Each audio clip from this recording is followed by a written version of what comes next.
Now we're recording the message, the meeting. All right. Thank you. And you can you make me the presenter so I can share my screen? Thought I did. There we go. Perfect. Enter now. Okay. I'm going to shrink. Okay, can everyone? Hold on just one second. I'm going to shrink down the picture of you and my abdomen and make the screen bigger. Sure. Hold on just a second. That's not what I wanted to do. Oh, there we go. How's that? Better. Good. Okay. And everyone can see the screen with the PowerPoint fine? Yes. Excellent. All right. Well, I'm really glad that you're all here tonight and that you have an opportunity to learn about fighting the backfire effect phenomenon, which we'll get to. But let's first talk about the context of how do we fight lies and promote truth in public discourse and why this is important. You know, this is something that's a really tough thing to do, to fight lies and promote the truth. It's something that's not intuitive and natural to us. And if we can look even at fact-checking organizations, you know, that's kind of a thing. You know, people think that, oh, fact-checking is the way to fight lies and promote the truth. Well, unfortunately, in our society, there's a deep level of distrust in fact-checkers. And here's a poll on that. So there was a Rasmussen Report poll in September of 2016 about trust among voters in fact-checking. And basically, the poll was called "Voters Don't Trust Media Fact-Checking." And you can see from the screen that only 29% of all likely voters trust fact-checking, of all voters. Now, this breaks down, of course, into demographics. And 88% of voters who support Trump, and that was during the presidential campaign, the Trump-Clinton kind of, you know, the two contenders, 88% of voters who support Trump, who said they support Trump in the poll, did not trust fact-checking, while 59% of Clinton supporters trusted fact-checking. So, you know, you can also see that 12% of Trump supporters trust fact-checking and 41% of Clinton supporters don't trust fact-checking. So it's not like Clinton supporters are great in terms of trusting fact-checkers, but Trump supporters, you have 12%. So it's kind of silly, but this is, it seems ludicrous in the face of it, but this is true. And this is something we have to understand and recognize. This is a very deep divide in our country in terms of trust and fact-checking. And where did this come from? Well, if you look back to a Gallup poll, and I don't have it here on the screen, but Gallup polls basically also examined trust in media and media fact-checking. You know, how much do you trust media fact-checking? That's kind of one, just in general, trust in the media, because it's the media that does fact-checking.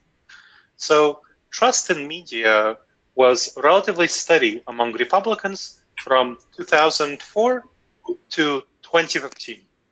Now, from 2015 to 2016, it fell by more than half. So the trust among the media, in the media by Republicans, fell by more than half from 2015 to 2016. And that's the Trump effect. That's Trump's attacks on the media. So steady criticism of the media, calling the media fake news, liars, and so on, when they try to call out Trump for lying. This is different from something that, you know, Bush did in either of his terms, or other mainstream Republicans did. This is specifically unique to Trump, and this is why we can see numbers like this in the Rasmussen Report poll of trust and fact-checking, like really deep distrust in fact-checking. So this comes about from a basic psychological phenomena in our minds. And here's where we get into the psychology of this. One of those phenomena is the confirmation bias, where basically people look for and interpret information in ways that confirms their current beliefs. Now, this is not unique to Republicans. This is something that happens for Democrats and Republicans, for everyone. So people look for and interpret information in ways that feels good to them, that confirms their current beliefs. And here's where we get to emotions. So it comes from our emotions. We are comfortable with our current beliefs. That's just how the human brain works. We like to be comfortable, and we like to have our current beliefs stay stable and not change them. It feels uncomfortable. Now, you might kind of, I know a lot of people in the room are going to be pretty intellectual people who really care about thinking, but emotions are so deep ingrained. They really influence us in very powerful ways, and it feels very uncomfortable to do something that goes against our emotions. So if it's something goes against our intuitions, our gut instincts, we are unlikely to do that thing that goes against our intuitions, that goes against our gut instincts. So if our gut instincts if our leaders, who we look to as a source of authority, tell us that we should go with our guts, that we should go with our intuitions, and we shouldn't trust these news media who are full of fake news and full of lies, then this is the kind of numbers you get. You get that Trump supporters, 88% don't trust fact-checking, and only 41% of Clinton supporters don't trust fact-checking, whereas 59% of them do trust fact-checking. So this is the result of leaders combining with followers and the dynamics of confirmation bias. And this is a very powerful dynamic. Now, this happens to be the case, there's also other underlying patterns, such as Republicans in the current environment being less pro-science than Democrats, and Democrats being more pro-science concurrently, and pro-science coordinates with being pro-truth, with being pro-reason. So this is another underlying phenomenon, but it doesn't kind of explain the drop-off in trust among Republicans in the media of more than half from 2015 to 2016. So this is a historical phenomenon, but also a very recent one due to the Trump effect. Now, this is confirmation bias. There's another one that's really bad, and that's the backfire effect.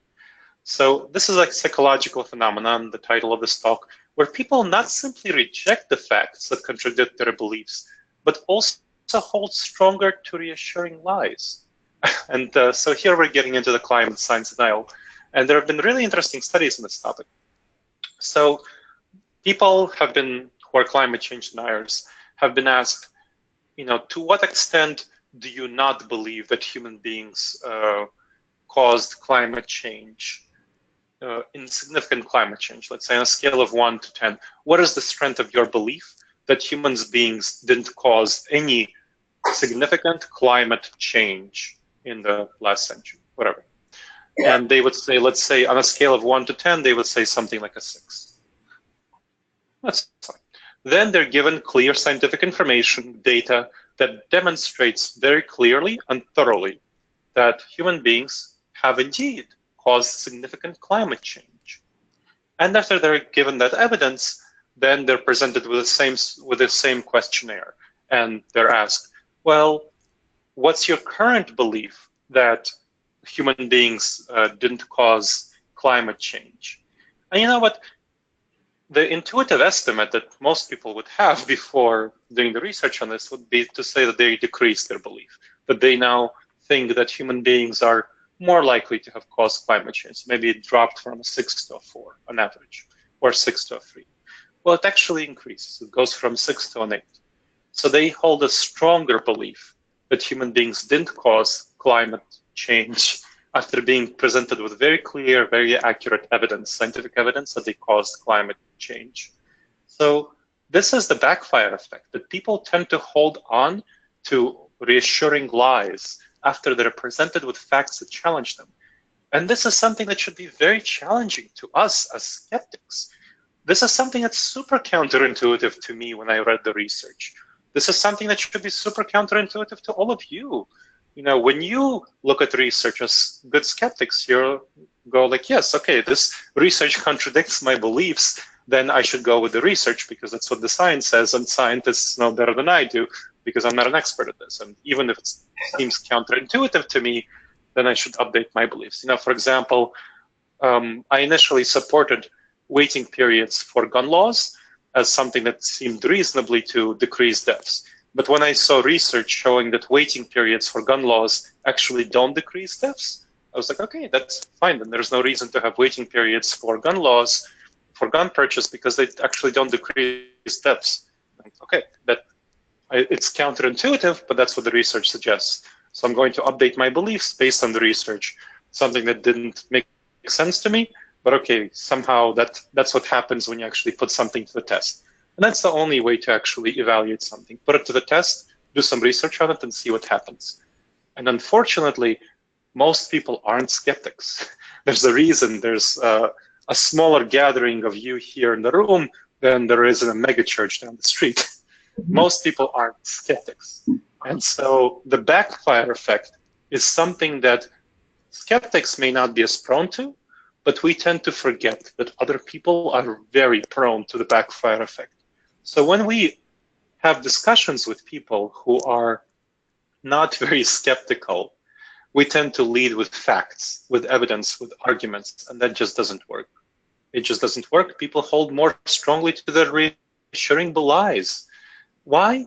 Because they feel a threat to their identity. They feel a threat to their worldview. They feel a threat to their background, their group belonging. They feel threatened. So when they feel threatened, they close down. They shut down. They feel either aggressive, they yell back at you, or they shut down, they withdraw. Maybe they pretend to agree when they don't actually agree. So that's kind of the really scary thing about the backfire effect.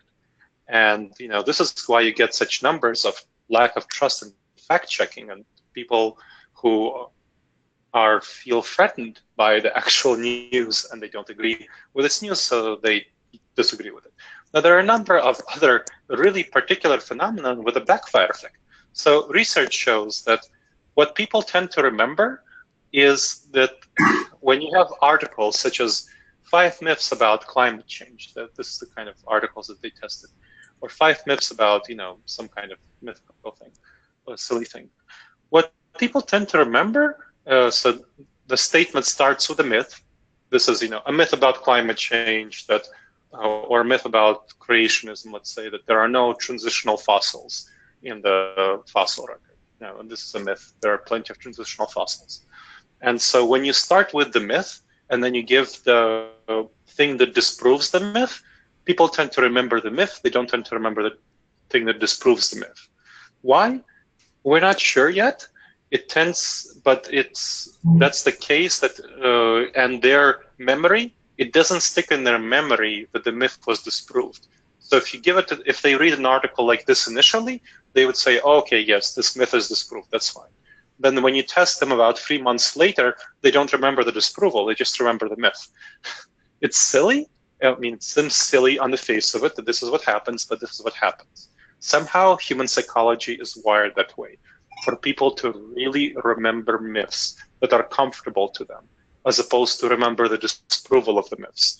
So if you're going to try to disprove somebody's myth, you don't want to repeat the myth first. It's very bad, harmful to repeat the myth because it reinforces the myth. Now, there are a number of effective techniques to deal with such mythical beliefs. And I'll give, and I often go on radio shows with conservative radio show hosts, conservative Christian radio show hosts, to talk about such things. I'll give an example.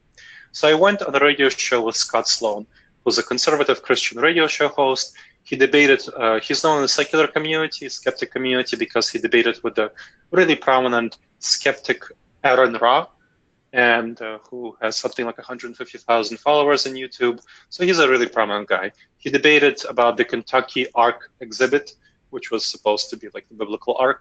And so Scott Sloan is known in the secular community. And so what I did, I went on the show with Scott Sloan to talk about Muslims and terrorism. So that's what was a topic of discussion. I teach at Ohio State in Columbus, and there was a terrorist attack on Ohio State in something like November 2016. So I went on the radio show in November 2016 to talk about that. And so, as you can imagine, Scott Sloan wasn't hot on Muslims, kind of was, hating on Muslims, terrorism, and so on. And so I asked Scott, hey, totally, I understand your feelings. It's totally understandable that you would feel angry and upset and frustrated.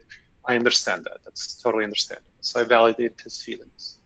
Then I said, well, what we want to do is we want safety and security, right? Kind of, I established shared goals. We want safety and security regardless, it doesn't matter really how we treat Muslims in this sense. Our deeper goal is safety and security. And so let's think about how we should treat Muslims so that we get more safety and security. Well, so I had the data for 2015, and in 2015, there were 6 Muslims who committed terrorist acts in the US. And I said, well, so we have 6 Muslims who committed terrorist acts in the US out of 1.8 million adult Muslims. That's like 1 out of 300,000. That's like, choosing a terrorist out of the Red Sox stadium at random, Not likely to happen if you just point out a random Muslim and think of that Muslim as a terrorist. So very low likelihood of any random Muslim being a terrorist, and we're actually wasting our resources of safety and security, Scott, I told him, if we focus on policing heavily Muslim communities. That's one. Second, the FBI has been really praising Muslim communities for collaborating with the FBI to root out terrorists in their midst. And if we start policing Muslim communities heavily, that's not really going to work out very well for Muslim communities to help us with rooting out terrorists in their midst. And so that's 2. 3, we already have Muslim terrorist organizations using Donald Trump's anti-Muslim rhetoric to recruit terrorists around the world, including the United States. So we have evidence that anti-Muslim rhetoric and actions like policing Muslim communities heavily will definitely lead to creation of more terrorists, will definitely make it more likely. So we have a lot of reasons why we shouldn't be nasty toward Muslims. Now, even if we feel fear and anger toward them, regardless of our feelings, for the sake of our safety and security, we should be nice and inclusive toward Muslims. And Scott Sloan updated on this. He said, yes, kind of, that makes sense. We shouldn't be nasty toward Muslims, even if we don't feel like we should be, like that would be the appropriate thing to do. And so let's go over the techniques and the tactics that helped overcome the confirmation bias and the backfire effect with Scott Sloan and many other talk show hosts who I talk to. So first, you want to avoid emotional triggering. You want to avoid defensiveness when people close down and withdraw, when they just don't react to what you're saying or say niceties without really engaging. That's one. Then you want to avoid aggression, which is when people shout back at you. And to avoid this emotional triggering, really work hard to avoid threatening your worldview, sense of identity, sense of group belonging, sense of self-worth. Figure out what those are and work to avoid them. So with Scott, what I did was I figured out that his sense of identity really well worked around. I validated his emotions, I echoed his concerns, so I made him feel emotionally safe, and that's a really good strategy to avoid emotional triggering. And then I established shared goals. So I established shared goals. So establish shared goals, be allies, and work together to reach your goals. So that's a really important thing. And this was the echoing. So you want to use empathy and curiosity. You want to use emotional validation to create positive emotional connection. I helped him feel well predisposed toward me by validating his emotions and say it's natural to feel fear and anger. It's not usual that somebody would say it's natural to feel fear and anger. So had that positive emotional connection, established that personal credibility. Then be allies and work together to reach your goals. So I worked together to say that, well, now given this shared goals of safety and security, how can we reach them, given the evidence we have? So only after you emotionally validate someone, again, you can use empathy and curiosity to figure out what their feelings are and what their beliefs are. Then you validate them, leading to positive emotional connection, personal credibility, and then you establish shared goals like I did with Scott. You're allies, you work together to reach your goals. And you want to show a commitment to the truth. You want to demonstrate your own commitment to the truth above all. So you want to be very open to changing your mind based on evidence and stating that a number of times in whatever contexts you can to show your commitment to the truth. So you want to really have that credibility. Because again, remember, these people are working based mainly on their emotions. They're not really intellectualizing that hard, and they're not really being skeptical. So you need to get them to trust you on an emotional, gut, intuitive level in order to avoid the confirmation bias, defensiveness, aggression, the confirmation bias, and the backfire effect that would lead to it. You want to ask people to hold you accountable, ask them to call you out if you say something that doesn't make sense. And of course, try to make sure that you say things that make sense and that are in accordance with your shared goals. So be strategic in how you approach them. And only then is when you proceed with logic, like I proceeded with Scott Sloan. And then you can be an ally to that person and get on the same page. So this is about the backfire effect. Now I'm going to transition to the broader topic of the ProTruth Pledge, which is a broader movement to fight lies in politics and promote truth, including fighting things such as the backfire effect, confirmation bias, and so on. And this is what the point of the project is about. It's a great way to establish a shared commitment to the truth, to say that, hey, I took the ProTruth Pledge. This is what the ProTruth Pledge is about. How about we agree in this conversation to abide by the 12 behaviors of the ProTruth Pledge? Or you can unilaterally say that you'll abide by it and encourage the other person to do so. That's a really good show of faith on your part to say that this is something that you will do. And so what the ProTruth Pledge is about is that pledge takers, who can be anyone, any sort of person can commit to the pledge. All of you in the room can commit to the pledge, as well as public figures, can commit to. I mentioned Aaron Ra earlier. He took the ProTruth Pledge. Someone in the Boston area is Steven Pinker, so prominent cognitive neuroscientist in Harvard, who took the ProTruth Pledge, Peter Singer, and so on. A lot of prominent people, a lot of politicians around the country who took the ProTruth Pledge, a number of secular organizations, secular leaders, as well as non-secular ones, took the pledge. And so many ordinary citizens across the country took the ProTruth Pledge. So it works by combining crowdsourcing and behavioral science. That's its underlying function. And here are the 12 behaviors. You commit to fact-checking information to confirm it's true before accepting it and sharing it. You commit to sharing the whole truth, even if some aspects of it don't support your opinion. You commit to sharing your sources so that others can verify your information and distinguishing between your opinion and the facts. These are the first four behaviors. Now, the second four behaviors. You acknowledge when others share true information, even when you otherwise disagree on the conclusions drawn from this information, but you basically agree on the facts and acknowledge their facts. This helps them feel validated and heard. You reevaluate if your information is challenged and retract it if you can't verify it. Now, it doesn't mean that you retract your whole argument. It means you retract a piece of your argument that you can't verify. You defend others when they come under attack for sharing true information, even when you disagree otherwise. If you're a conservative and you see a liberal being attacked for sharing true information, you defend the liberal. If you're a liberal and you see a conservative being attacked for sharing true information, you defend the conservative. You commit to aligning your opinions and your actions with true information. So it's not only your beliefs, but your actions, how you behave, should be aligned with accurate information. And that's the second set of four behaviors. The final set. You ask people to retract information that reliable sources have disproved, even if they are my allies. So commit to asking people to retract information. Again, liberals asking liberals, conservatives asking conservatives. You compassionately inform those around you to stop using unreliable sources, even if these sources support your opinion. You recognize the opinion of experts, and here we mean mainly scientists, as more likely to be accurate when the facts are disputed.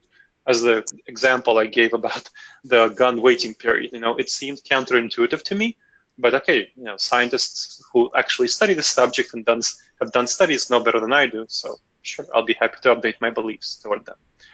And you celebrate those who retract incorrect statements and update their beliefs toward the truth. This is so important to combat that really, really problematic pattern in our society of condemning people who, quote unquote, flip-flop. This is a really huge problem in our society, that it doesn't give permission to people who are public figures to update their beliefs based on new evidence. So you want to celebrate them, you want to give them positive reinforcement. Now, here we can talk about what does the pledge consider misinformation. It's anything that conveys information in an obviously deceptive way that leads audiences to have the wrong impression of the facts. That's what the pledge considers misinformation. In some cases, it's obvious, so that any external observer, and in this case, it's all pledge takers who observe each other and evaluate each other, can see it and say, yes, this is clear misinformation. Please retract that and clarify your statements. In other cases, it's less so. And for those tough calls, challenging calls, the pledge uses two things: credible fact-checking sites. And here, the pledge outsources this job to Facebook. What are credible fact-checking sites? So Facebook has a huge financial investment in using only credible fact-checking websites for its fake news fact-checking program. And so we use the same ones. Why do the same work twice? And this includes things like factcheck.org, Snopes, PolitiFact, AP News Fact Check, and ABC News Fact Check currently. Facebook may include others or exclude some, and then we will as well. And then, of course, the scientific consensus, which we can recognize from statements by prominent scientific bodies, by peer-reviewed papers that have been won through a process of meta-analysis. There are a number of peer-reviewed papers that contradict each other, which is why you want to look at the meta-analysis, which is an analysis of a series of peer-reviewed papers. There's a scientific consensus. So that, or a poll of a number of scientists. For example, if you have 90% of scientists in a certain field say something, we consider above 90% a scientific consensus. So, for example, that's the case of climate change. Now, the pledge has rewards and accountability for public figures, especially, and for private figures. For private figures or ordinary citizens, we as the pledge organization, kind of the people, I am one of the volunteers who works for the pledge, so volunteers for the pledge, and I'm one of the lead organizers, so I'm in the central coordinating committee of the ProTruth pledge. And the main work of the ProTruth pledge central organizing system and holding people accountable is for public figures. So public figures and organizations are rewarded with a positive reputation boost, but private citizens who take the pledge hold accountable public figures and organizations through a very thorough and clear evaluation process, which we can talk about in the Q&A. And essentially, this is kind of like a better business bureau, but for truth instead of business practices. So public figures get to put a badge on their website, their information gets sent out to all the people who took the ProTruth pledge, and they can then know, they can also have the credibility of being evaluated and to see whether they stick to the ProTruth pledge over time. So I encourage you to sign up, and this is a good time to pass out the ProTruth pledge sign-up sheets, Rich. So every person who signs up gives an incentive to more public figures to sign up, since they get more of a reputation boost because their information gets sent out to every person who signs the ProTruth pledge and signs up for the newsletter, which is why it's so important to sign up for the newsletter. Now, anyone who signs up also gets access to training and promoting the truth and gets to join a community of fellow truth-oriented people from all walks of life, all areas of ideological spectrum, and so on. We have online communities, we have in-person communities throughout the country of people who are truth-oriented. And again, this is across the political spectrum and across the religious spectrum as well. So anyone who signs casts a vote for truth in public discourse, one informed by behavioral science research. So it's behavioral science research showing that these are the behaviors that are most likely to lead to truth. And the whole system itself with rewards and accountability is informed by behavioral science research. So I encourage you to cast your vote and sign up for the ProTruth pledge as the ProTruth pledge sign-up sheets are being passed around. And I really appreciate you listening to this presentation and welcome hearing the Q&A. Thank you very much.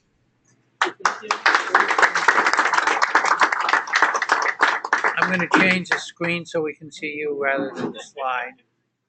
Sure.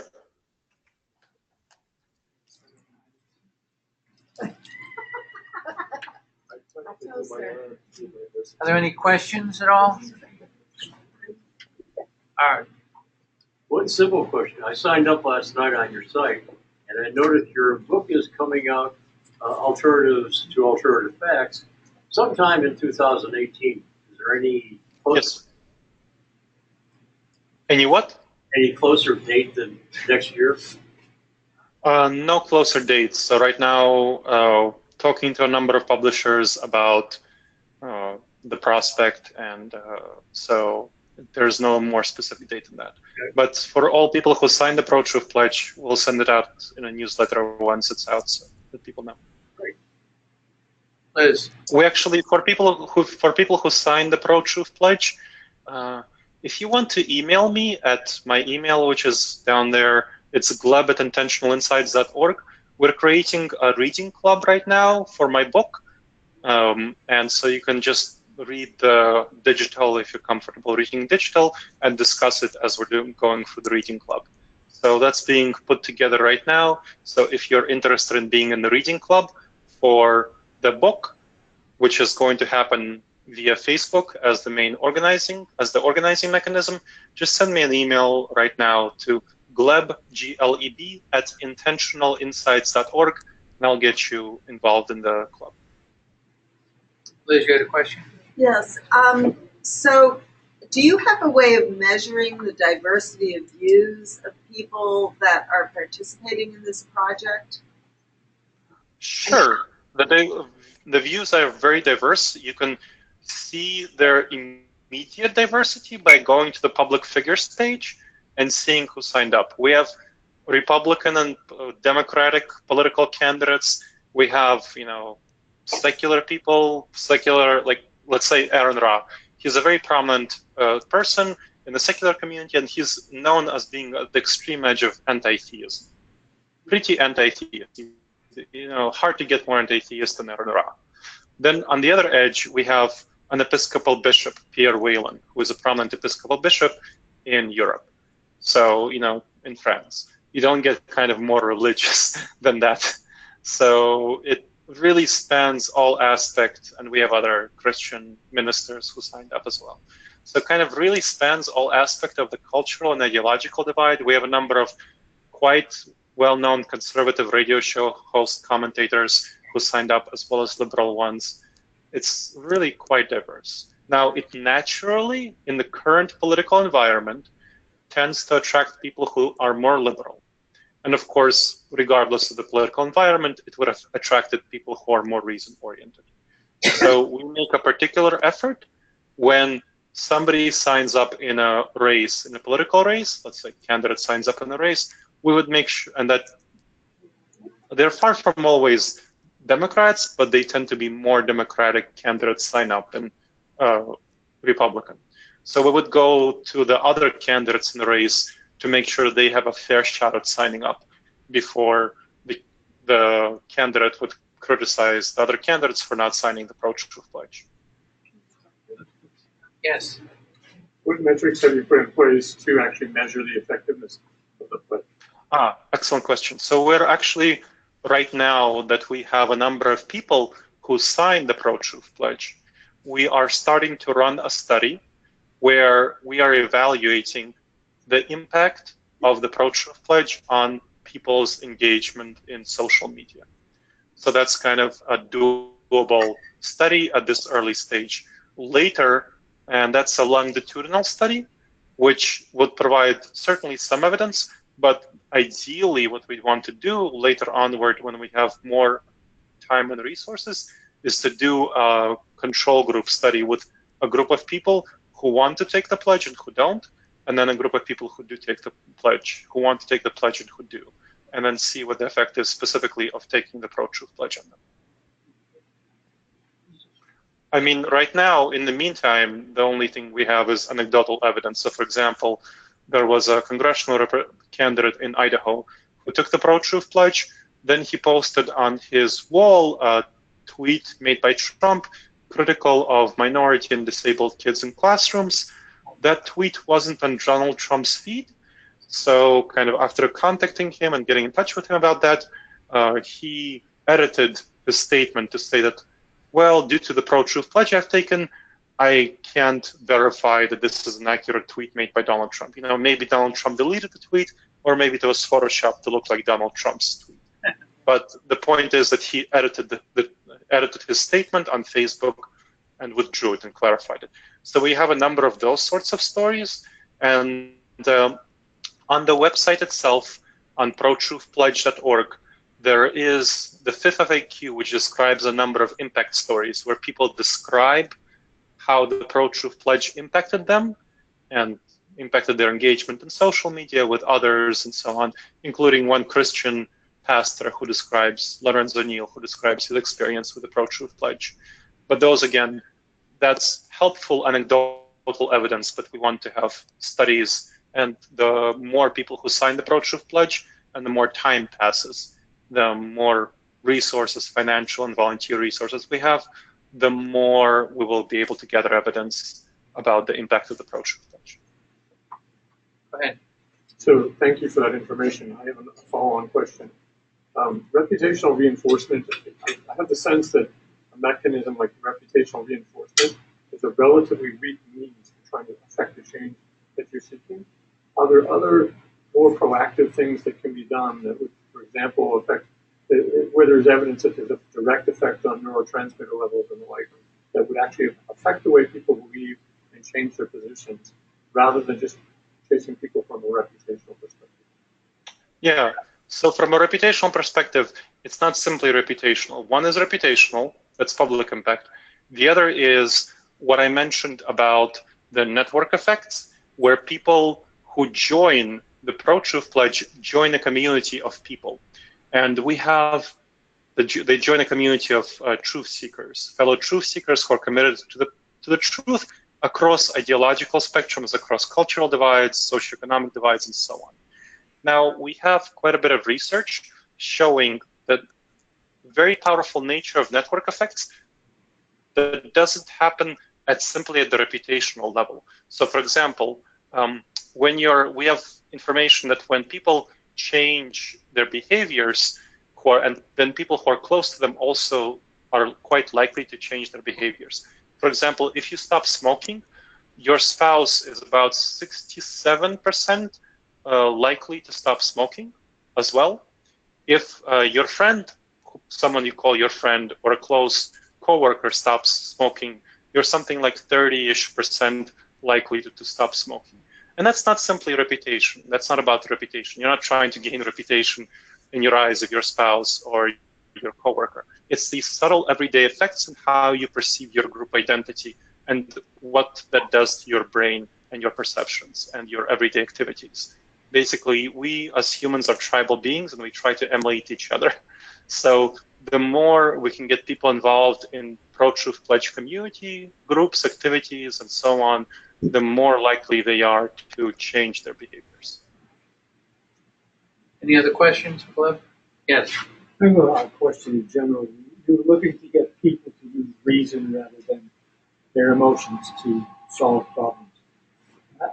I've had a troubling question about thinking for human beings.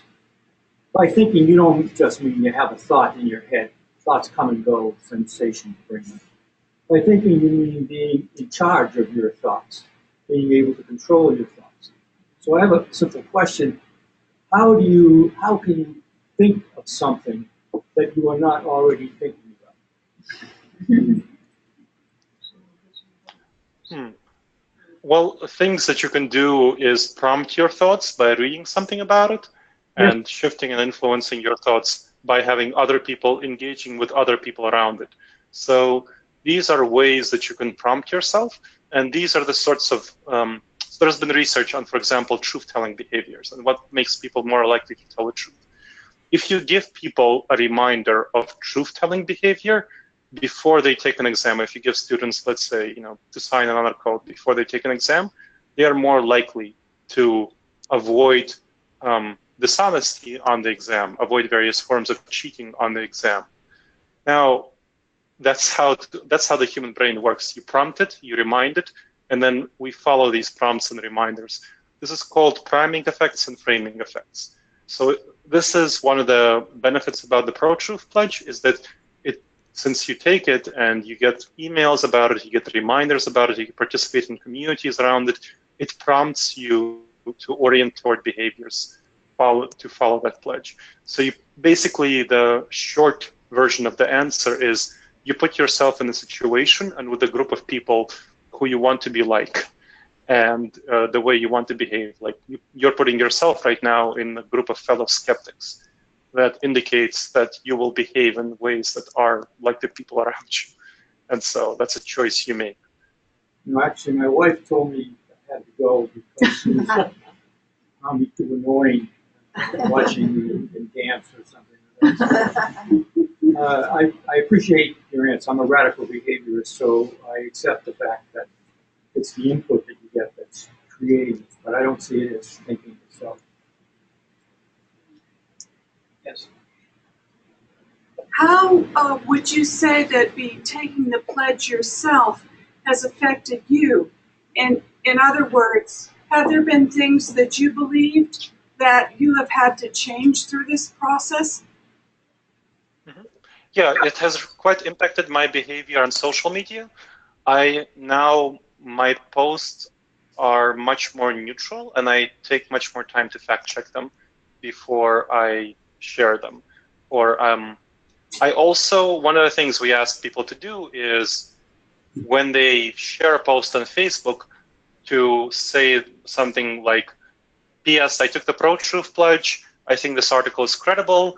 I think the headline matches the article. Please correct me if I'm wrong. This is a simple behavioral reminder, for the radical behaviorists out there, that helps remind you about the ProTruth Pledge, helps you remind you to fact check the article, and helps you remind you to confirm that the headline matches the article. Research on headlines shows that about 59% of people who read news only read the headlines. They don't actually read the article, and they form their opinion of the news based on headlines. I guess more specifically. So, and this is highly problematic considering the clickbait. I guess more specifically. What is more specific? I'm trying to, I don't know if you can hear me. You stated. Yes, more specifically. You spoke as if you feel that climate science is a settled science, yet there have been many recent explorations in the past years of way the data is wrong. How do you resolve that? I'm sorry, I'm not sure about the nature of your question. Can you reframe that in a more understandable fashion? Your statements seem to assume, as examples, that climate science is settled. Yet, recently, over the past 6 months to a year, there have been some very scholarly researchers with credibility in the field who have contested the data that you made the assumption was true. How do you respond to that? I'm very comfortable with people contesting the data. Of course, this data contestation will happen. I have not heard of any really credible scholars in any significant way who would contest the idea that humans have caused significant climate change in the last century. So that has not been the case. Of course, data will be contested. The fact that data is contested within climate change science is great, because how do we know how many degrees the Earth has warmed due to human activity? Is it 2 degrees? Is it 3 degrees? What will happen in the future? People give estimates ranging from something like a 1-degree warming to a 3-degree warming, 5-degree warming, whatever, over the next century, till 2100. The average that I understand is a conservative estimate is a plus 2-degree warming, or that's something that we don't have committed to not go beyond, and that's something that's very unlikely to happen. It's very likely that we will warm the Earth to a higher than 2-degree standard that we didn't want to warm. But of course there will be contestation. That's not the point. That's not the essence of the question. The essence of the question is, has there been significant human-caused climate change in terms of actually causing the climate to change over the last century? And the answer is quite clearly yes, based on the scientific consensus and the proclamations of a number of scientific bodies and scientific polling of people in the climate science field. I'm very comfortable with that answer. I wasn't asking you to defend your position. I was more interested in the process, and thank you for answering. Sure. Yes, I was clarifying what I believe is what I understand to be the process. So it's not kind of a position. It's just going with the climate science change, the climate science experts.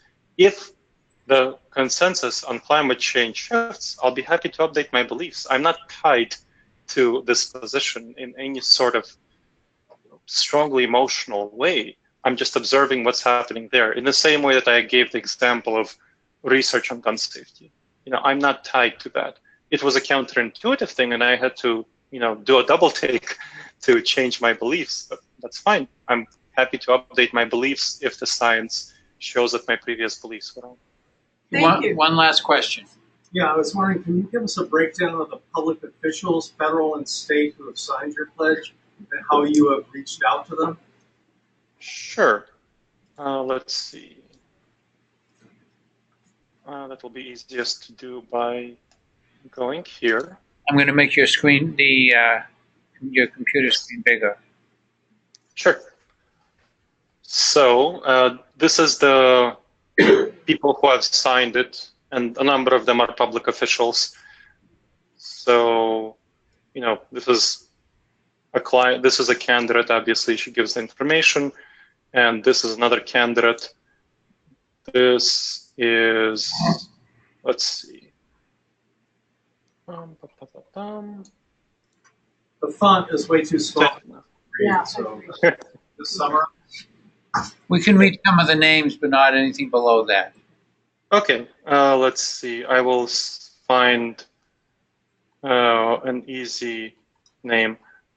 So this, for example, is a candidate who took the ProTruth Pledge, Mansell Baker. So you could see the ProTruth Pledge. It's protruthpledge.org. It's in the front page. It's public figures who signed the pledge, gives their name and why they took the pledge, and a link to their campaign.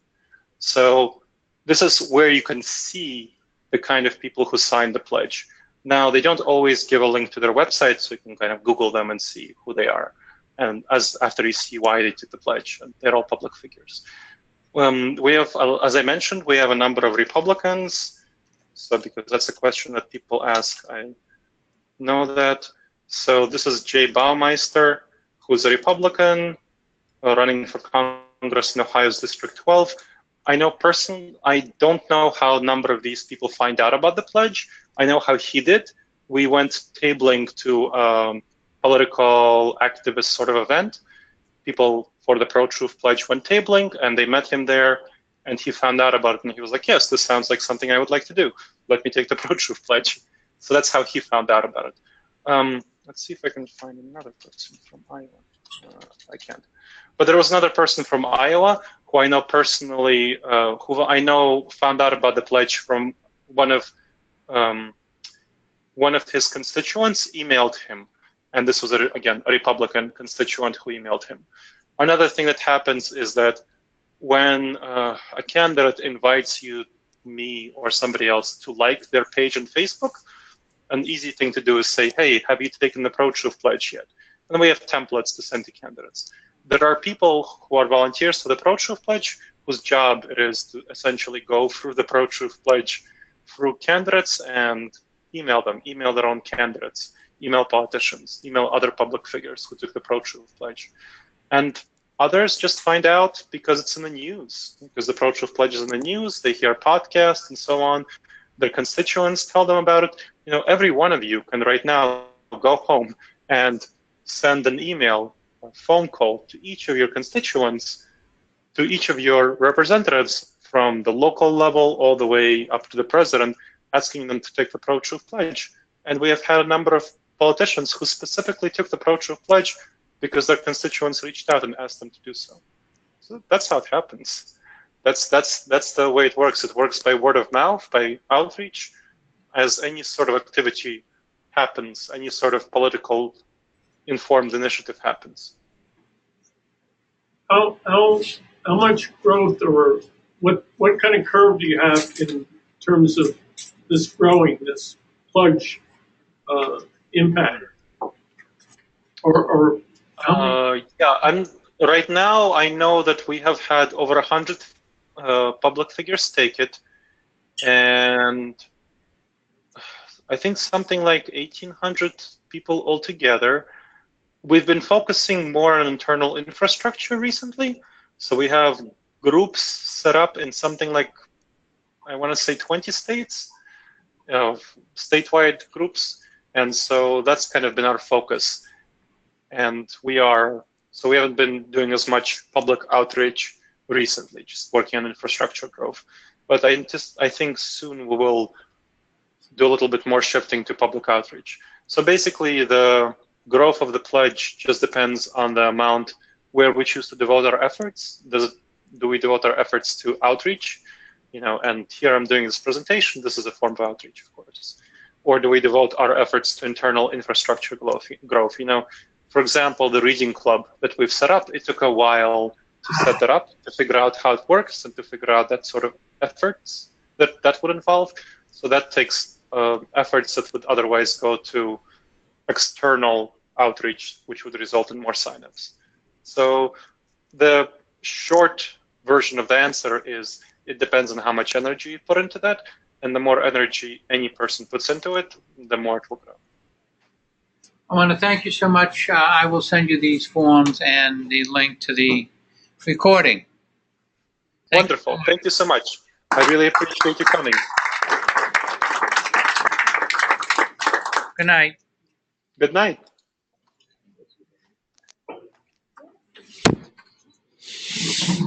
Before you go, if you have any of those sign-up forms, give them to me. If you're not on our email list, stop by so I can get you an email address. We'll put you on the list. Hopefully we'll see you all next month.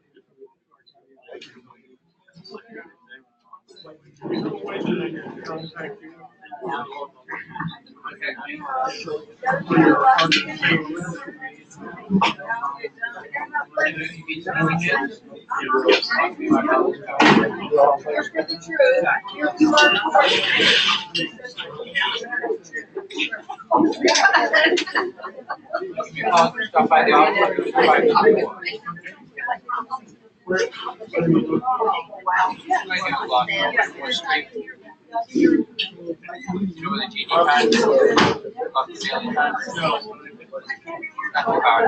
Right up Washington.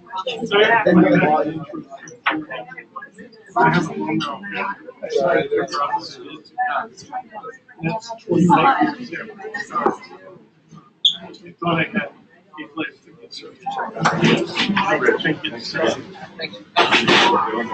next month.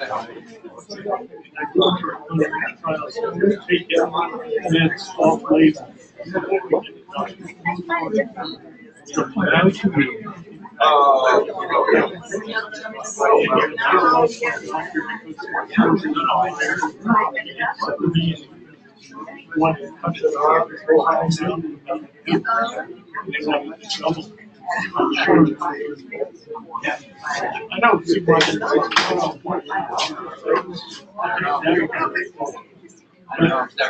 Well, once I had stopped making My battery's going down. Yeah.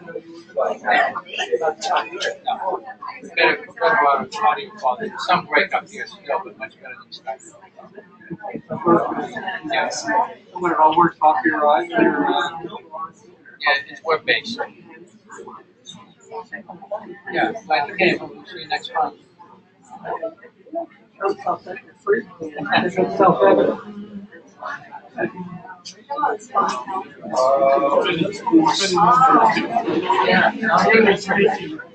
by the way, What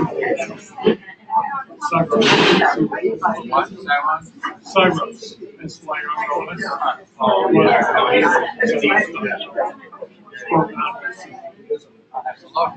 Click the little box in the left-hand corner and see the information.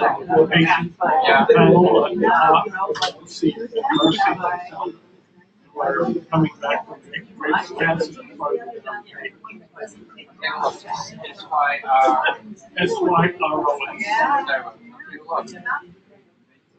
No, I've had interesting journey. I do a lot of research myself.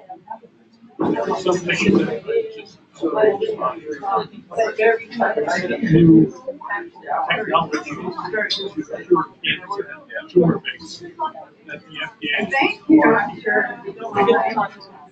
Glad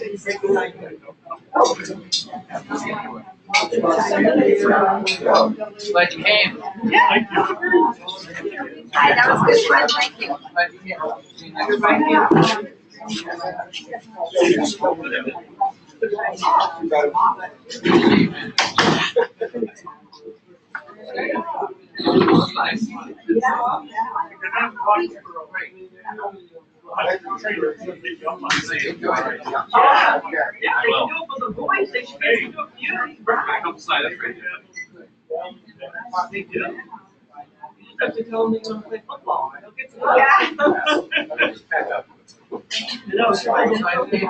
yeah, that's great. I just can't sign up for anything. Nice. Good. All right. Have fun. We'll call you if we do.